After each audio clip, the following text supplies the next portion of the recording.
অসমৰ গৌৰৱ, অসমৰ মান, অসমৰ সন্মান আমি কেতিয়াও বিনষ্ট হ'ব নিদিম।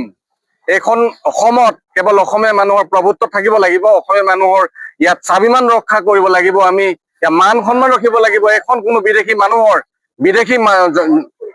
মানুহৰ কোনো চৰণীয়া পথাৰ নহয়। অসমখন তেনেকুৱা লৈ পেলাই এতিয়া অসমীয়া মানুহৰ ওপৰত অত্যাচাৰ চলাব অসমীয়া মানুহ গৌবেগ, আমি গৌবেগ, এখন দেশৰ মানুহ গৌবেগ হ'ম। গতিকে এই কথা যি আৰম্ভ হৈছে ইয়াতে পৰিসমাপ্তি ঘটক। অসমীয়া মানুহ শান্ত নাথাকে, কোনো জাতি জনগোষ্ঠীৰ ওপৰত কোনো অসমৰ গৌবেগ নচলিব। ইয়াত অসমীয়া গিৰি চলিব, ইয়াত কোনো বিদেশী গিৰি নচলিব। অসমীয়া মানুহৰ তেজ গৰম হৈ আছে, সদায় থাকিব।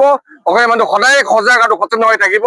আমি ৰহাৰ পৰা এই বাৰ্তা দিব খুজিছো, কাৰ্বি আংলঙত যি অবাঞ্ছিত ঘটনা হৈছে, অবাঞ্ছিত ঘটনাত দেখিছো অনা অসমীয়া মানুহৰ দবদবানি চলিছে, কিন্তু অসমত আমি অনা অসমীয়া মানুহৰ দবদবানি চলিব নিদিম।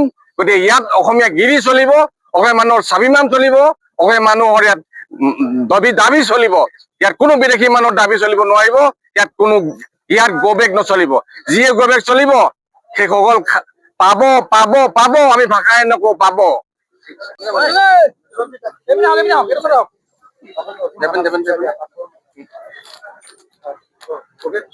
হয়, এটা আমাৰ স্পষ্ট কথা, অসমত অনা অসমীয়া দবদবনি কেতিয়াও নচলিব। অসমত বহিৰাগত এখন চৰণীয়া পথাৰ নহয়।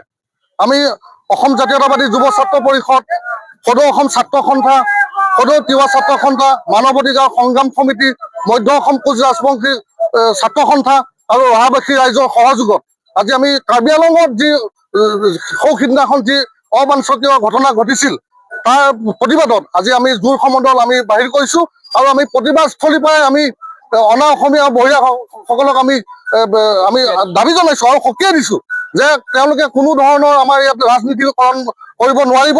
অন্যথা কিন্তু আমি আমাৰ যি জাতীয় সংগঠন আছে সকলোৱে কিন্তু ইয়াৰ প্ৰত্যুত্তৰ কিন্তু সময়ত আমি দিবলৈ আমি সাজু থাকিম।